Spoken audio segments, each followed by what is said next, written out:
Now, don't mind if I'm a bit rusty. Is that okay? Not at all, not at all. You're doing well anyway. Thanks for the God. Yeah, great. Lovely, So, lovely. I suppose today is a fair anniversary, 36 years ago since you managed the Meath team to win the Centenary Cup. Yeah. Good memories. I suppose it changed the course of a county, really. First open draw in the history of the game. Go to Croke Park, the Monaghan people, the Meath people. It was just an extraordinary. Like, everybody wanted to be there, and we knew that if we won it 3 times in a row, we'd be able to keep it. You understand, right? But, yeah, it was amazing because like the reception afterwards, after the RDS, it was just so many things. But the football was the turning point for both Monaghan and ourselves. Yeah, like it was a competition, I suppose, at the start that nobody knew how it was going to run. Some of the big teams, maybe the Dublins, the Kerrys, didn't give it their full attention. But for the likes of Meath and Monaghan, it was a chance to get a bit of momentum together and maybe build for the future. Well, Brian, I'd have to say, Dublin and Kerry might say that, but they don't ever believe that. The sort they are, they're so competitive, they always want to win everything. But like everybody else, when you go to a strange environment in the early rounds or whatever, it's very easy to get caught out. You understand? Yes. Because there's no certainties, I suppose, in sport. And it was a great learning curve for us because having the year before, played Dublin in the Leinster Championship, having gone sort of to the semi-final of the league, to get this opportunity to perform in Croke Park again in a final, it was just something very special. And of course, like, it was a straight knockout, it was an open draw, there was a uniqueness to the competition. Yeah, you see, there's it's something that I always felt that even when the backdoor system came in, our county got hard to get used to it because we were so used to you had to win. And even in our championship structure, the way it used to be, where you used to have 4 teams in a division, so you couldn't afford to be beaten at all. And it was a good way to be. But look at, be that as it may, we'll take this for what it was. It was a glorious opportunity for everybody to go in on a level playing field and perform eventually in the highest stage. Like even the sort of some of the matches that had taken place. Like we had that year, we had played National League matches. We had Centenary Cup. I think we were out 9 Sundays in a row. Even with Galway, we had a draw in the National League. They won the replay, and yet we made them down, in Tullamore in this competition, right?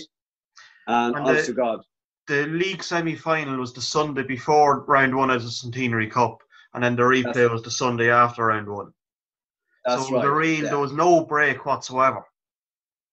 No, but it was great because, like, I remember Eamon Barbie, Mickey Downs, Paddy McIntyre, Brendan Mealia, Jerry McEntee, all the lads from around the area. They'd meet here in our place on a Sunday morning, and for 9 Sundays in a row, they'd be out in the front field hurling. So it was great. Like, it created a huge camaraderie and everything else. You know what I mean? It was the start of something very, very special. And of course, you mentioned a couple of names there, like Brendan Mealia, Paddy McIntyre, who mightn't be that familiar to a lot of the new generation of Meath supporters. Yeah. But they're fellas who gave great service to the cause. Incredible in hurling and football, you know what I mean? And it was just, suddenly you were there. Like, I think something like 33 players were used, which was an enormous number of players over, during the whole competition because you had so many matches. Yeah, and you used round 1 of the competition. Liam Harnan got a start against, I think it was Carlow, and like that was one of Liam's first goals really in the Meath team, and we all know where Liam went on to. That's correct. Yeah. And but like it's amazing how because it's like the previous year I think his club had won the championship, right? And so the early party wasn't around a lot because they were so much involved with the club and so on. And I remember we were coming back up from Cork and we just made a pit stop in Hattons, right? And Liam was there and a few of the lads having won and so on. But is, again, it's, you know, that whole camaraderie thing and so on. And you weren't just Dunboyne lads or Manalby lads, or you weren't just from Kells or, you know, or Carnlough Ross or whatever. You were all Meath men. It didn't matter whether you were from Screen or from Navan or Knob or whatever it was. We were all there as Meath men, which is fantastic. And you started off, you beat Carlow fairly comfortably. Then you went on, I think it was Laois in the quarter final, and then you played, was it Laois the next? Yeah, Laois in round 2, and then Galway in the quarter final. There was a nice, flow to it. Huh? There was a nice flow to the competition. Yeah, that's right. But again, in each and every place you went to, like there were new venues. You know what I mean? But it gave a great chance to get a system together, a system that the players understood, that our management, you know, that I had 6 selectors with me at the time, and you know, you had Matt Gilson, one of the legends. You know what I mean? Jim Curtis. Good Kenny man. Huh? Good Kenny man, Jim. Yeah. Paddy Cromwell got to be good to him, right? Brian Smith, Liam Creven, myself. Hold on. Who's the other one? Martin Moffat was there the following year. Oh my God. It'll come back to me in a minute anyhow. Yeah. But again, Tony Craven, what am I talking about? You know what I mean? And it gave a great opportunity to look at lads from all over the place, to give them all a go. Do you know what I mean? And I know people use slang to say, but sure, you had a board meeting on the sideline. We got to know each other, and we got to know the players, and we got to know how things were going.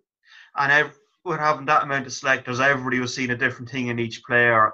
So there was nothing was missed. When you had that many in the sideline, everything was spotted with the different players. So people would forget, like in 1949, we won the All-Ireland, right? With 14 selectors. But the reason people forget was that there was no transport. Like, lads had to get lifts, they had to be collected. Very few had their own cars. And it was the same in the early 80s. Oh yeah, like times were much different back then to now. Like nowadays, everybody has a mode of transport, even WhatsApp groups, everything. Communication with players outside of training must have been very different back then. Oh, look, it was brilliant. Look, it was fantastic. And the great thing was, everybody wanted to wear the green and gold. You know what I mean? Everybody wanted to wear the big shirts. And the friendships that started from there, and the younger lads who were on the squad, they knew what Meath were about, and that was the way it was. Now, Meath had gone through a sort of a barren period. It wasn't that, like, the club competitions were good, but the county had gone through a barren enough period for a good while. Do you know what I mean? Yeah, and that can happen a whole, like, series of injuries and so on. You know what I mean? So this just changed everything. Like, this was the first win since 1975 league. Yeah, but like you had 76 and 77 against Dublin. And those Leinster fans were tough and hard, and you know, it was such a great Dublin team at the time. But like Meath had great players, but maybe we hadn't enough of the quality that you needed at the same time. Maybe not, maybe just it was the level that Dublin were at. But all I can tell you is, from Joe Castle and Colin O'Rourke and Jerry and Mick Lyons and so on, they had all experienced all those matches. So when they got a sniff of Croke Park, they wanted to stay in Croke Park. And that was absolutely huge. And there was also a huge thing that I have to give the county board credit for, was when we played Dublin in the first round of Leinster in 1983, the replay should have been in Navan. And it would have meant a lot to the town at the time. And I asked the board, would they mind if I got the lads? I want to get the lads back into Croke Park because I want them to get used to playing in there. And I said, I know it'll affect the town, but we'll pay it back. And anyhow, the replay was in Croke Park. And then the first round of the National League in 83 was against Dublin in Park Towson. 25,000 people there, right? Micheál O'Hare's last radio commentary, okay? Yeah. And so the town was buzzing. But like, it was a big move for the county board to make at the time, to say to me, like I was the coach and trainer.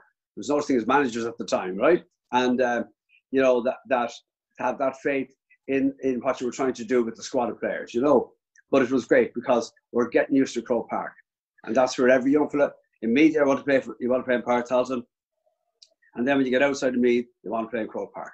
Oh, 100%. And the key there was you got a number of Centenary Cup games in Croke Park. You got the league semi-finals. You got back to a Leinster final later in the year. At that stage, it was almost becoming a second home for that team.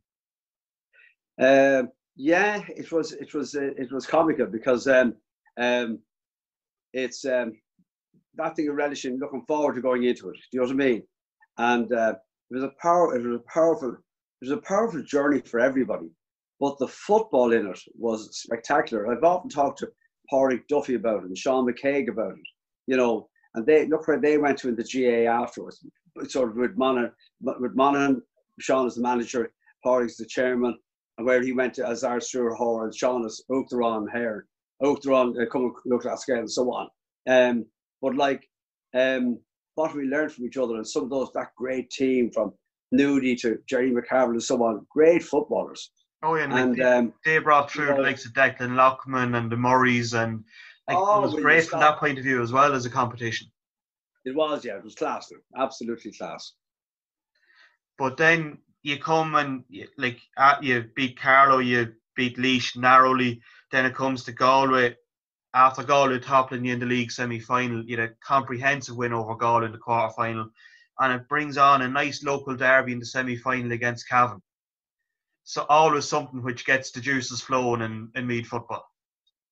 Well, look, it was like as if it was back in the late 40s, early 50s. It was like as if it was there. And the slagging, like, you know, in Kilmainham Wood, the signs up, you know, no tension, no taking in Croke Park, and all this carry on. You know what I mean? Yeah. And and the Arrows where Dublin was. As if we've been in there ourselves an awful lot. But that was the banter and the carry on and the crack. And that renewing of friendships. I remember one of the nicest things I got was after that Centenary final, and jumping a little bit, was a letter from Christo Hand, right? The famous Christo. Saying what it meant to him to see the crowd supporting Meath again and to see them playing like the way they were playing. That meant a huge amount. I mean, absolutely huge amount. And it was incredible how sort of the 49, 54, 67 lads, they got behind the team in such a great way. Like, they come to train and the support all along the line. Lots of cases you would get lads say, they weren't as good as we were. There was none of that. You know, from Frankie Byrne, God be good to, like, so many, but just all they want to do is to see Meath doing well and Meath winning.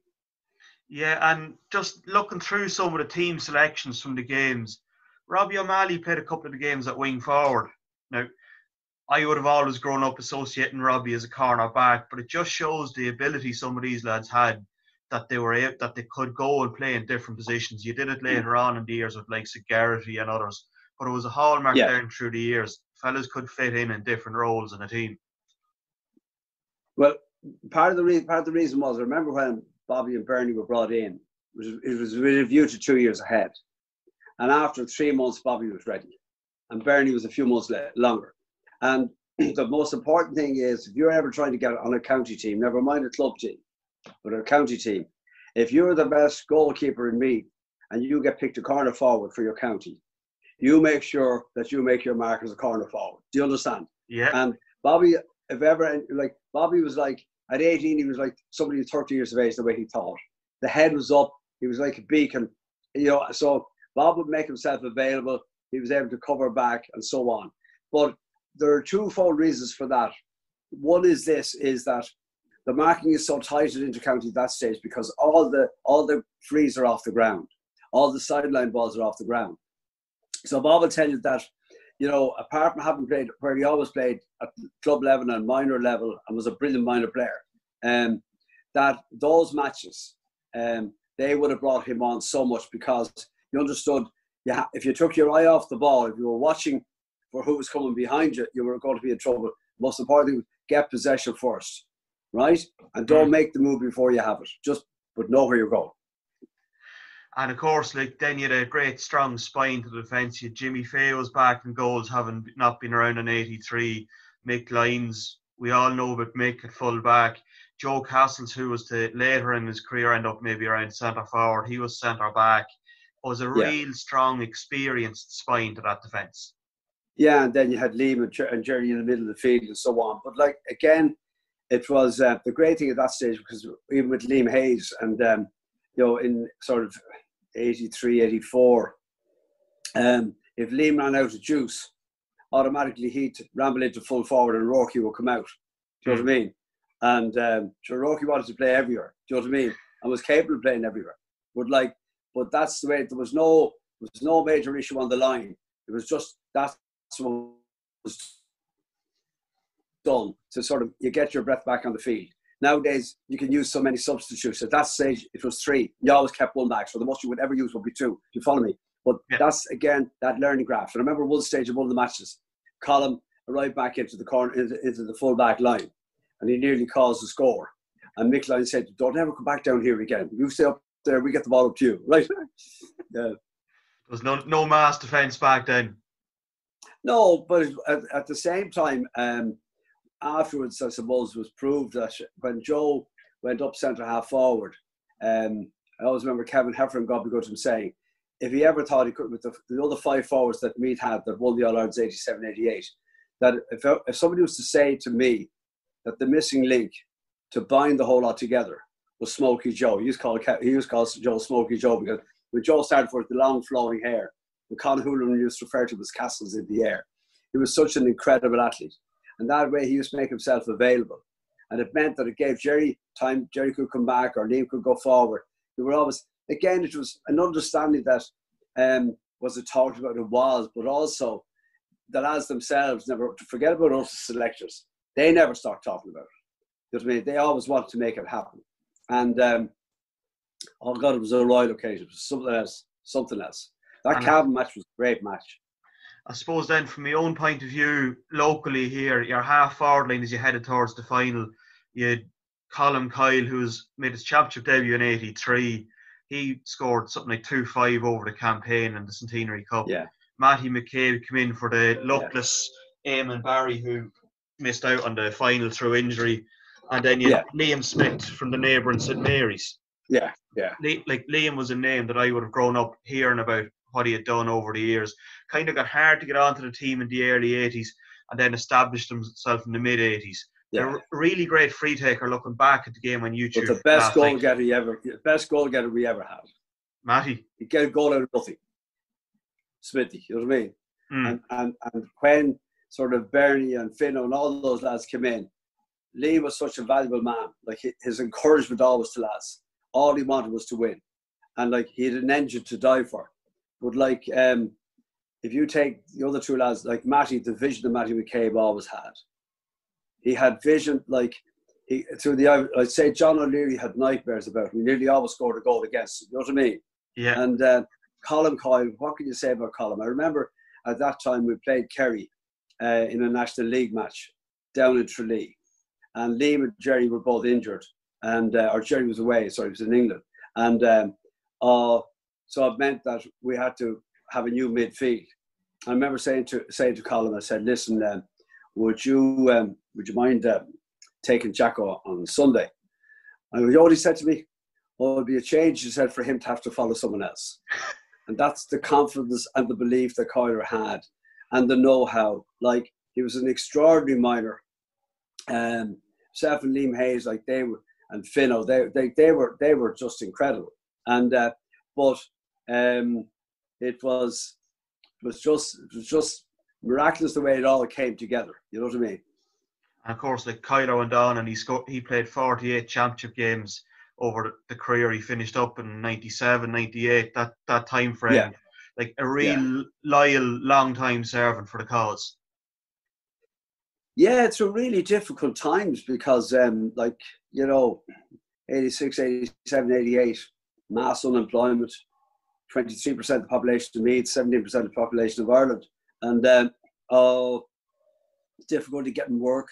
But also, Coyle took his football so serious. I remember after a National League match, starting in early 87, he was so annoyed. He thought that we weren't really putting it in right. You know what I mean? And he headed off to Chicago. He said, these lads are not interested in winning. And 3 weeks before the championship, I rang him. I wanted him home in 87. And Coyle came home. And that was, and the rest is history. But like, if he hated wasting time, even in training. And that was the thing with every single one. You should have got the train sessions at the time, Brian, but I know it's like turning back the clock. But it was the session, once the session started, there was no messing, just you got on with it. You played it as if it was a game. And that's why the sessions never went on for longer than the length of time of a match. So their concentration was brilliant. But they also had this uncanny ability, so many to play in so many different positions. And I think the fact that through all those matches in early 84, having come through from 83, it helped just to create that flair, not to be afraid to use it, not to be afraid to be yourself. Just make sure you can, whatever you do, express yourself. You know what I mean? And if you make a mistake, don't start looking over at me in the line. I'm not interested. Like, all of it is the next ball. They can't change what's gone. And that's the way it was. But that could not have worked except for sort of the selectors that were with you and, and the players themselves taking ownership of it. And then, of course, when you come into the final, the first couple of minutes, I think 3 minutes on the clock, Monaghan had 3 points. It looked as though they were going to take Croke Park by storm that day. But typical of Meath teams, they dug in, they pulled level, and it was kind of tit for tat then for a while before Meath edged a point or two clear and held that lead then for the duration. Yeah, but at that stage, even though Monaghan were absolutely flying, the lads never lost their composure. I remember Pádraig Finnerty, Pádraig got an awful belt in the head and Pádraig had to go off, you know what I mean? And but the way it all settled, as a matter of fact, afterwards that night I went into the match to see Pádraig from the screen, and Jesus Christ, he wasn't there. Couldn't find him in the hospital. So at that time there was a bit of a reception down the old Beachmount. There was Pádraig up with the lads in Beachmount. He didn't know where he was, but he was still with the lads, you know what I mean? He wasn't going to miss the party. Oh, you stop. But again, he didn't want to miss it. He worked so hard for it. As an individual, as a man, worked extraordinarily hard. But Pádraig, like, people talk nowadays about doing gym work and weights and all sorts of things, which are vital for so many lads.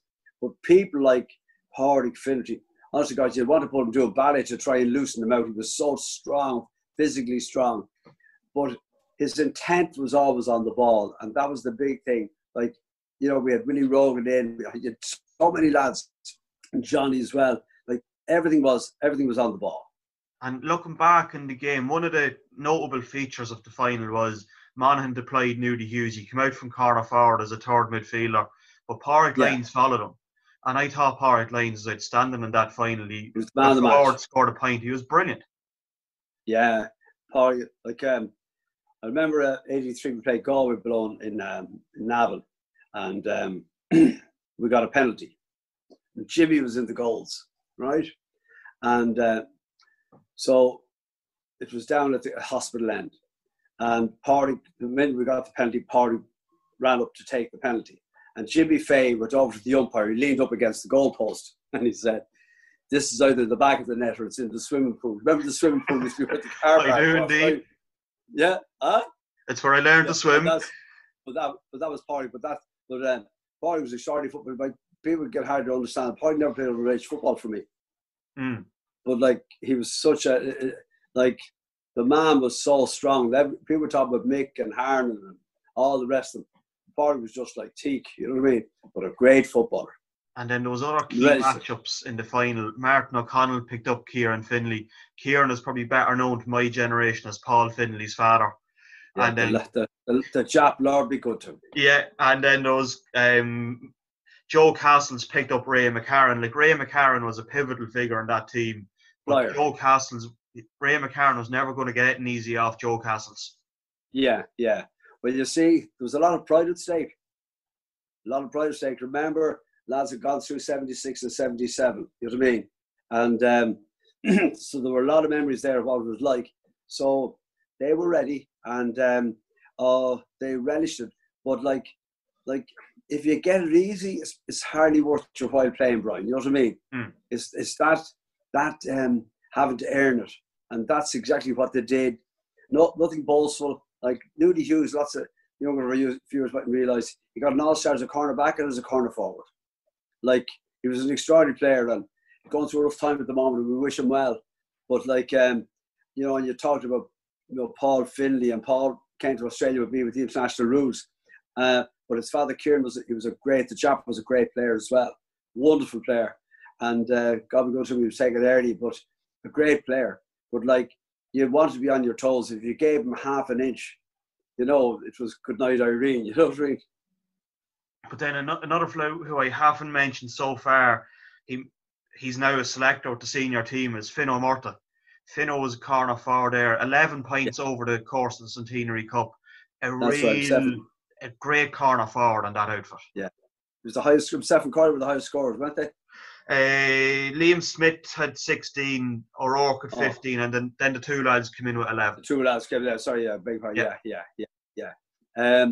They were, but Phil Madon, like, what a career he had.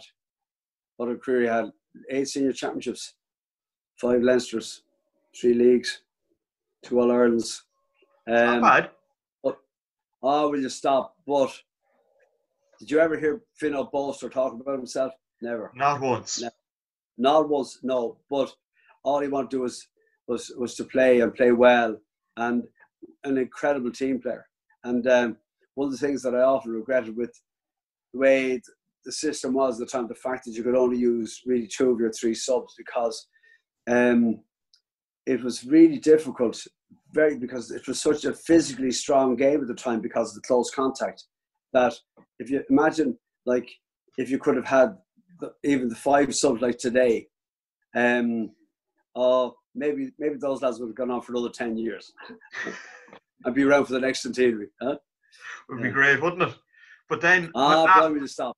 After Brian, the I game, must compliment you. I think this is great. I think it's great to talk about it, because sometimes it's overlooked.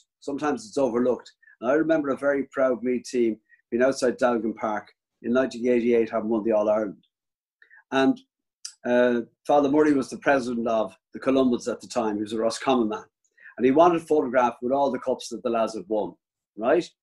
And have the O'Byrne Cup, the Leinster Cup, the National League Cup, the 2 Sam Maguires, and the Centenary Primal Place as well, in between the 2.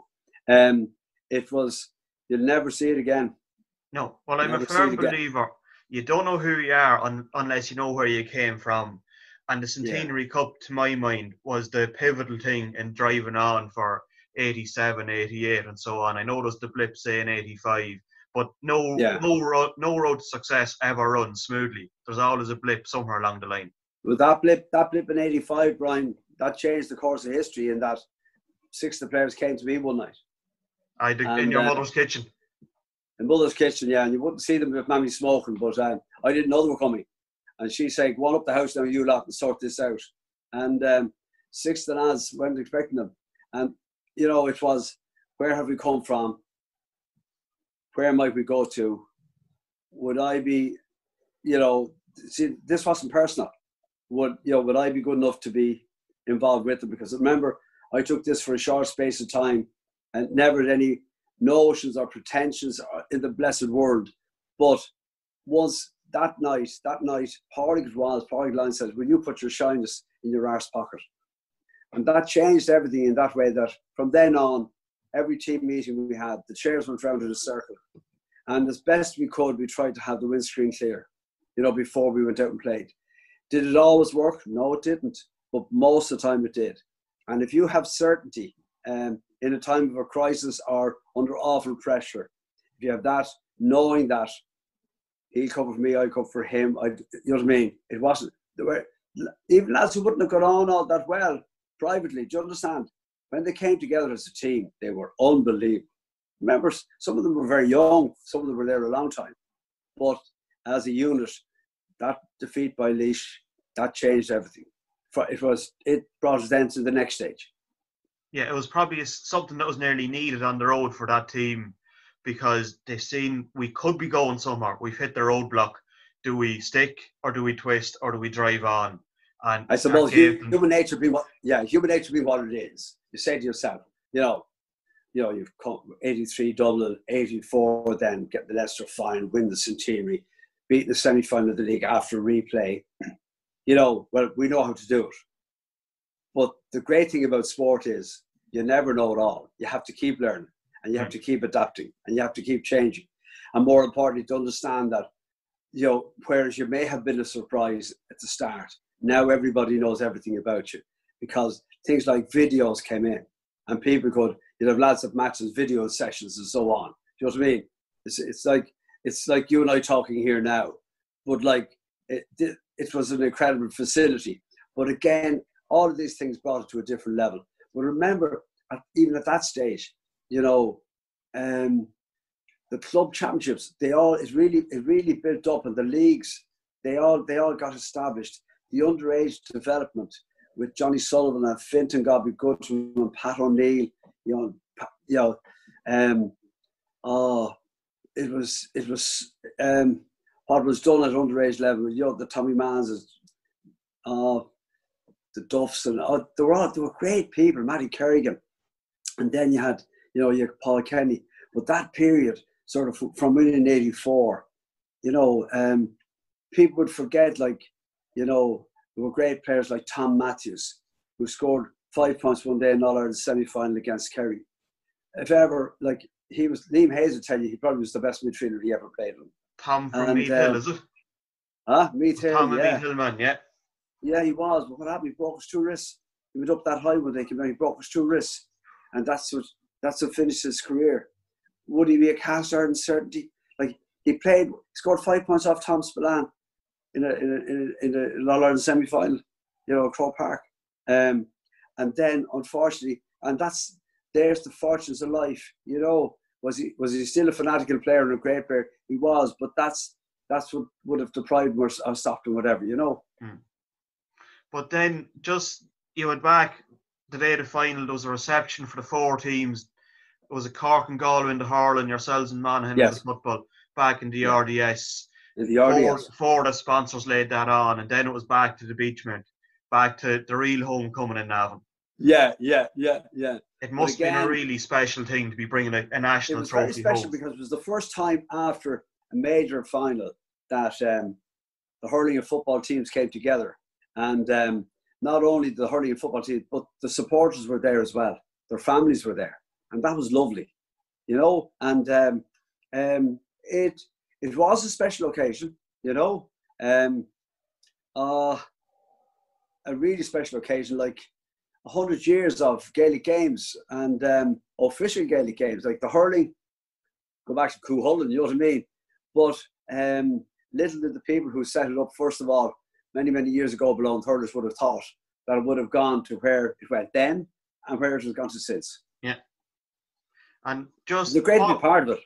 Oh, it's fantastic. It's a brilliant organisation. And I think in the current times, while there's no action on the pitch, we're seeing the real community element of the game between... Yeah. There was that Do It For Dan campaign in Laois a few weeks ago. Correct. The GAA club's out doing the shopping for the elderly in the community. Yeah. Now, in my own club, there's a Better Life for Livy, a little girl who's the same condition as Dan. GAA clubs are now starting to row in behind that. It just shows the community element, which is key to the GAA. It's not all about the games. The games are fantastic, but there's a huge element outside of the games, which really brings the organisation together. And I think we're sort of seeing now what the emigrants have experienced in Asia, in Australia, in America, you know what I mean? In Dubai, like all over the place, they're experiencing the Irish community through the Gaelic, through the GAA. It's astonishing. Like the first thing you look, if you go abroad nowadays, there's a Gaelic club no matter where you go. So you're not alone. You're not lonely. You know what I mean? Yeah, it's the first port of call for anyone emigrating. Go to the local, find a GAA club, and you'll generally be sorted out with a job somewhere along the line. Yeah. Well, no question in the world about it. Like, we have 6 kids. It's happened with our own kids. You know what I mean? And so thankful for it. But they've grown up with it now, so it's sort of, they know it's there. Yeah. But it took initiative, and it took people with vision, and it took people who put their hands in their own pocket and gave their time, but they gave it so willingly. You know what I mean? It was brilliant. Like, I was over in St. Brendan's in Manchester in February. First person I met is Norman Maloney, and he played National League match for us once from Summerhill. And but like, he was a very ambitious man and a very clever man, and was very successful You know, he lives in Wales now, but he was very successful with St. Brendan's, you know, in Manchester. But again, he's only one. There were several lads from all over Meath all playing with him. But nowadays, and they're all sort of different types of jobs people are in. It's still the same community, and they're still loyal to each other. And I hope to God we'll never lose that. Hopefully not. Now, you're telling me a good story last week. Was it the day of the semi-final you thought the preceding game was going to extra time? And you sent somebody out to get a little bit of food. And that kind of created a trend for the years to come. Cavan were playing. Watching the Cavan were playing in the other match, and you could just felt the match was going to be a draw. I remember going to Scups White from Stamullen and going to Jim and Mocky Regan, Mark, who was still with the team, and the masseur. I said, lads, I want you to go and get me some snacks, and these were the pink snacks, right? What? What do you want? I want 3 boxes of them. You what? I said, I don't care where you get them, just get them for me. So they got them anyhow. So then there was extra time, the lads had something to chew. Do you understand? Yeah. Right? And from then on, and even Jerry would tell you this himself, Jerry Mack, if he came back from, when he was working in Tyneside, Newcastle, in England, when he would come back, when he was picked up, always and ever, he'd go for the snacks. From then on, they had to have them before the matches, because they felt that they were looking for them. And sure, so they were. And but again, good food is good food. It wasn't rubbish. You know what I mean? It was well made and it was lovely. But again, it's hard to believe, that in saying that, Jimmy would tell you himself, if his first National League match, if they won the National League match, he wouldn't take the socks out of the bag. So at that stage, you have 3 or 4 matches before Christmas or 3 or 4 after Christmas. So you can imagine what the smell out of the bag was like. But he wouldn't take no. Was he changing them? Was never changing them? Oh yeah, don't keep that touch the soil is on them. You know what I mean? And they're the earthy things. But the little thing, people say it's superstition. No, it's things you're comfortable with. And that's fierce important. Yeah. And if I was to ask you for a standout memory from that Centenary Cup or that kind of time frame, 83, 84, it's probably a very difficult question to ask, but what might be your standout memory? To see Joe lift the Centenary Cup. He was 11 years at the team at that stage. It was to see a Meath team on that stand again. We hadn't seen it since Nick O'Brien's team, the 75 league. Do you know what I mean? But it was the start. We knew it was the start of something different. And we knew that no matter who was there, no matter who took over the team, no matter who was with the team, that ability was there. And sometimes you can lose faith in the ability that you might have. And to see lads just grow and evolve and develop and become absolute household names. As a matter of fact, with a bit of luck at all, we might maybe have won a couple more All-Irelands. Maybe that's my fault. But that's the way life goes. But be thankful for what we have.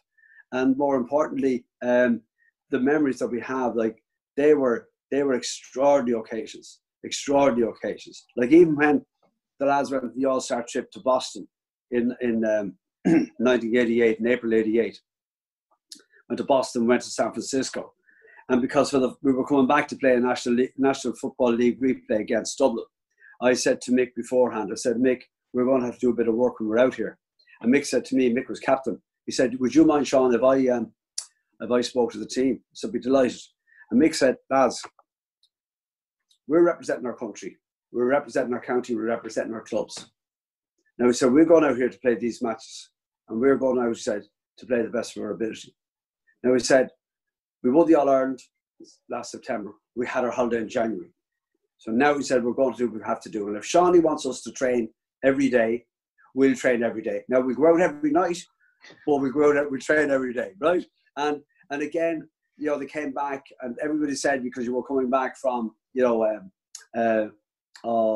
San Francisco, that, look, geez, they won't be able to play. Now, the unfortunate thing at the time, the fact that Colm and Jerry, Colm's wife, was expecting Shane, and when we were away, he was born. Liam Hayes was getting married. He came out for the match they came out for the match in San Francisco. But Jerry couldn't go because of work. I think he could have been in America. But it was, so that getting together is such an important thing. But 3 people who have put an enormous amount into win the All-Ireland in 87 and winning again in 88, 87, winning the All-Ireland in 87, they weren't able to go on that All-Star trip. But again, the things that, the memories you have from it and coming back so well prepared against Dublin, that replay. And it was an extraordinary match, one of the best games we'd ever played. And people said you'd never be able to come back from the West Coast, you know what I mean? Yeah. Without jet lag. But we did. And thanks very much for your time this morning, Seán, on this. I'll let you go on this last one. You're probably the only person around who's having 2 birthdays this year. a couple of months ago, I seen a tweet from Sportsfile wishing Seán Boylan a happy birthday, and I said, Ray McManus and team are never wrong. And I went and I posted on the Meath social media wishing you a happy birthday, only to be told a couple of hours later, one of the first people in was actually the one and only Brendan Boylan from Dunboyne, saying, I think you're wrong, I think it's later in the year. But not many get to celebrate 2 birthdays to 1 year. No, and I have to tell you, because of what's on social media, I'm 12 years younger on it, and the kids are saying to me, Daddy, you stick to that one. Don't mind about it in December 43. All right. Well, two birthdays to 1 year and 12 years knocked off. That's good going. Maybe. Look, if Andy and the boys bring back the Sam Maguire, let it be this year or next year, whatever, that'll knock another 12 years off. You know what I mean? I think that'll knock years off all of us. I've no doubt they're going the right way, and I think that's something that we might see down the line in the not too distant future. Please God, yeah. Well, listen, hopefully he's right. Thanks very much. Good luck to you and all the lads that are question to me, huh? It was great to stroll down memory lane today and relive. Yeah. I can't say relive for me to live maybe for the first time the Centenary Cup victory. It was an absolute pleasure today, and thank you very much. Okay. God bless you. Thanks very much indeed. Continued success indeed. Thank you. Viva. Gormahagat. Watch Rose.